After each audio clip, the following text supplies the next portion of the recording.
Hey guys, welcome back to another video and another season or installment of the Lakefront University of Chicago Dynasty. Now, if you guys see your fans in the background, I'm sorry, it's hot as shit out here.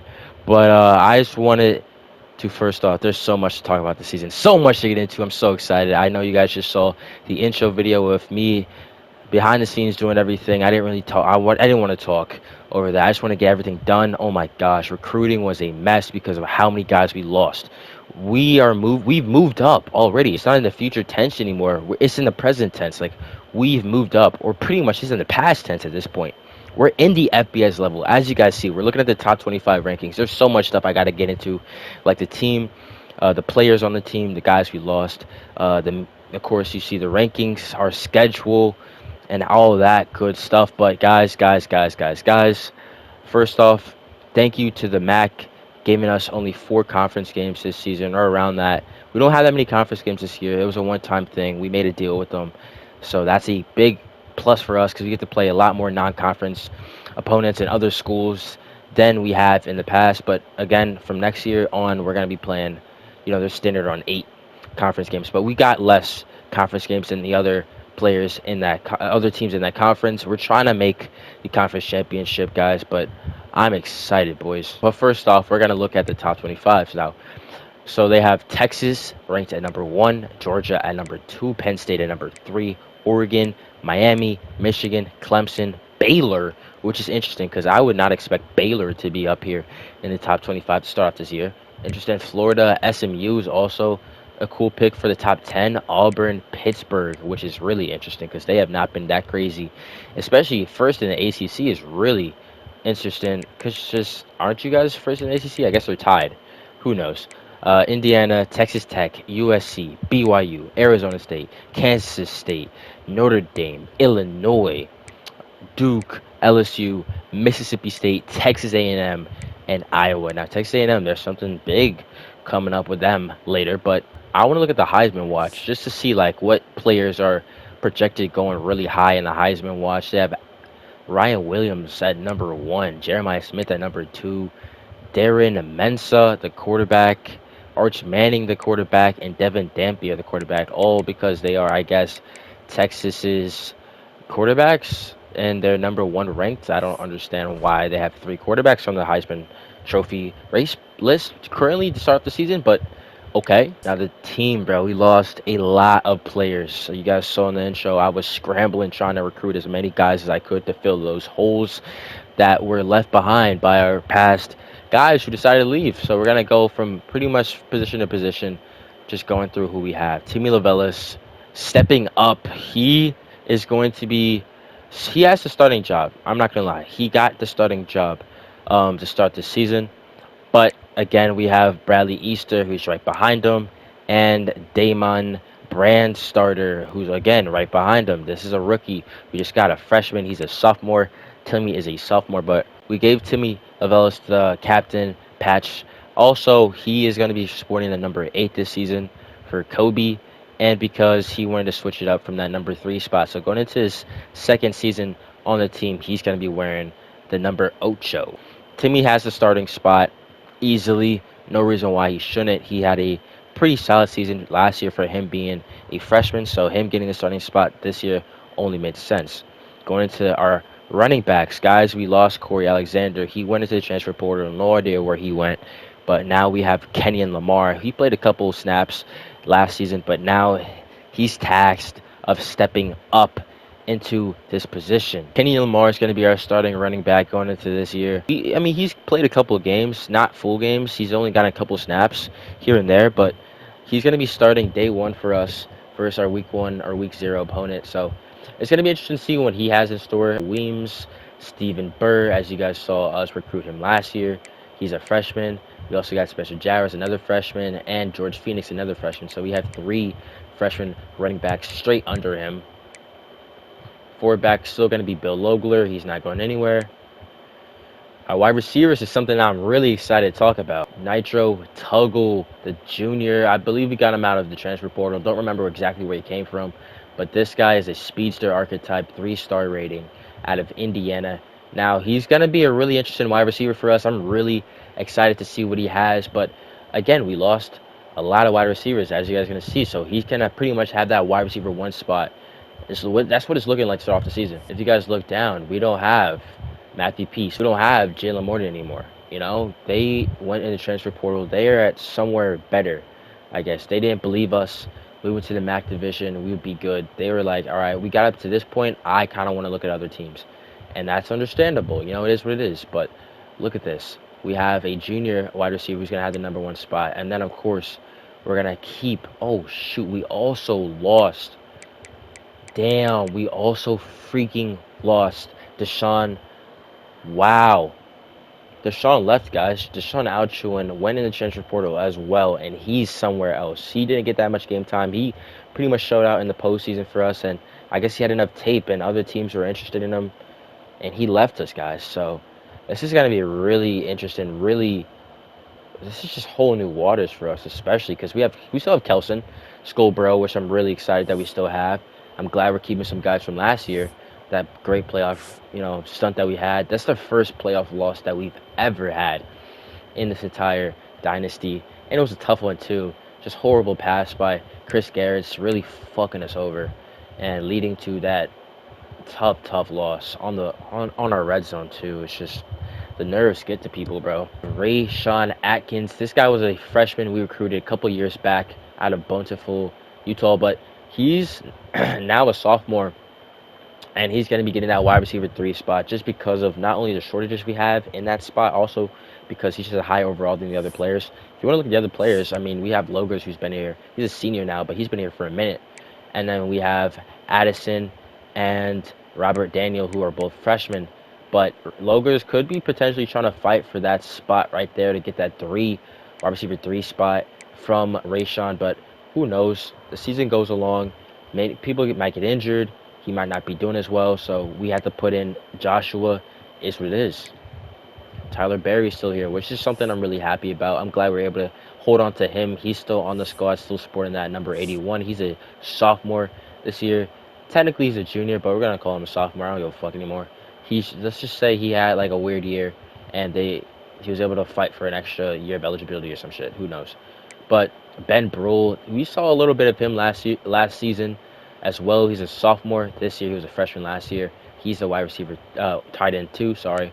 And then we have Patrick Nicholas, the junior. He's our tight end number 3.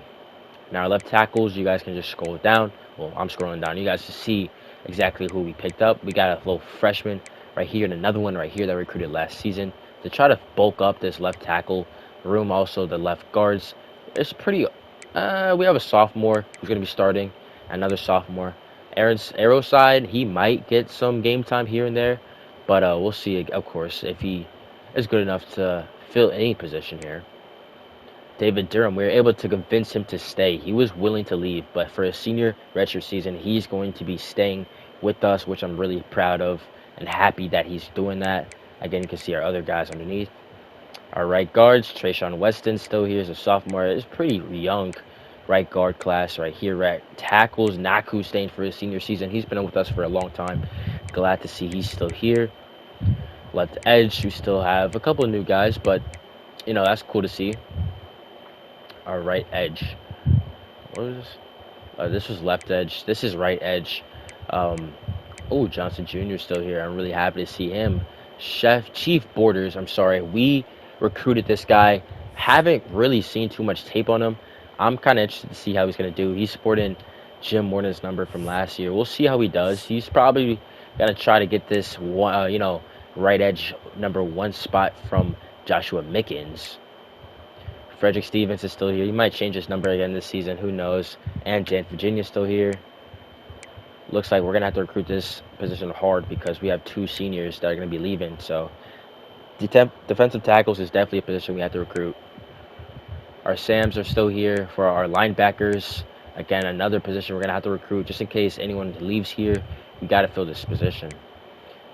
Look at this. The Mikes are still here for our linebackers. Christoph Lund is still here, which I'm really happy about because he was a great player last year. We also got Evan Jones and Levante Jacobs. Max Rhodes is going to be starting for our Wills, and Savon Anderson is right underneath. Our cornerbacks, we got DJ Pickett.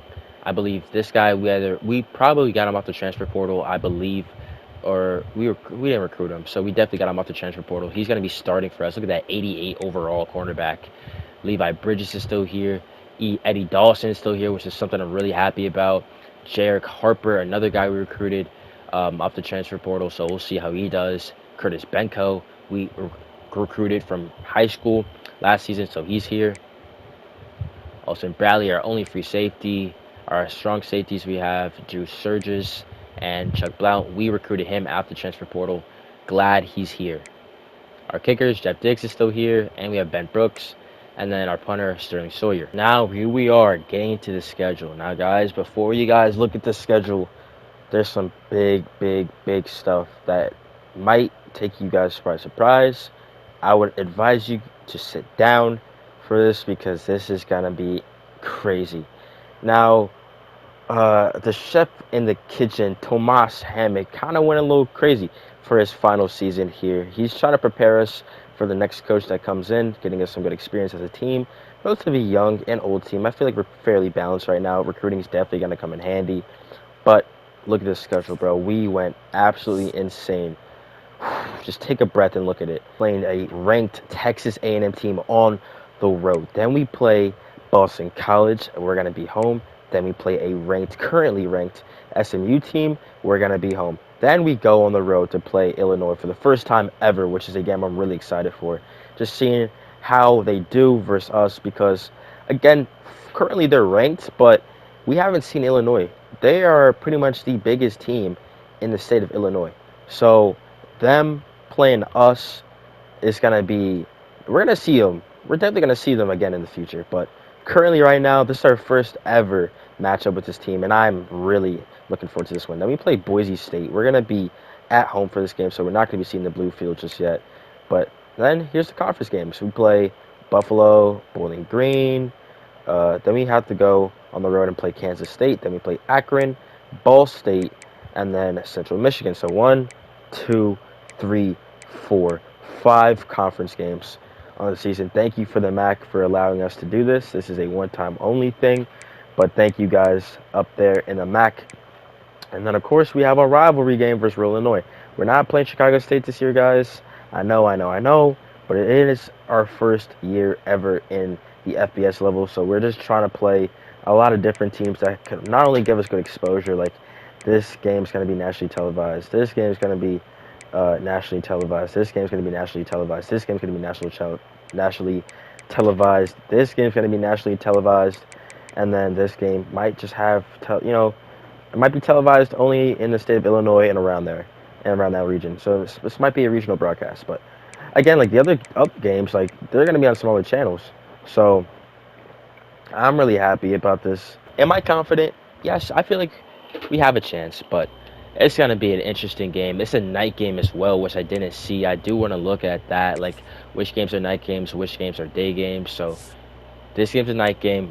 This game's it's a midday game, afternoon game, night game, pretty much a night game, afternoon game, night game, afternoon game, afternoon game. Finally, we play Rural Illinois in a night game. I don't know. We've been rocking the Alabama multiple. I kind of want to try out a different multiple. We'll try out Arizona's, and then the defense hasn't been that bad, but we'll try a 4-2-5. Recruiting's another big thing that we have to worry about. Our defensive tackles are struggling, as you guys see right there. We need 6 to fill that spot. So definitely the defense is in need of some love. So we're just going to start off the bat with the defense, just trying to get as many recruits in there as possible. Again, our O-lines could be struggling next season as well. So we're trying to fill up these spots first because this might be a defense-heavy recruiting period for us, which I'm not too mad at going into next season.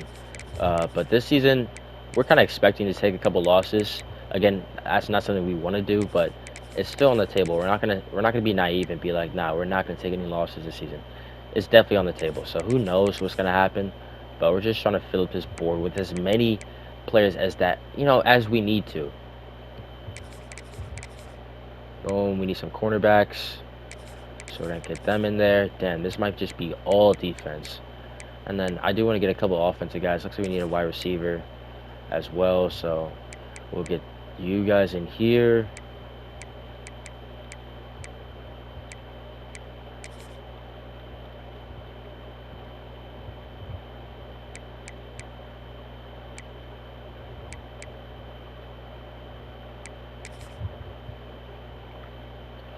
Boom. We need a tackle.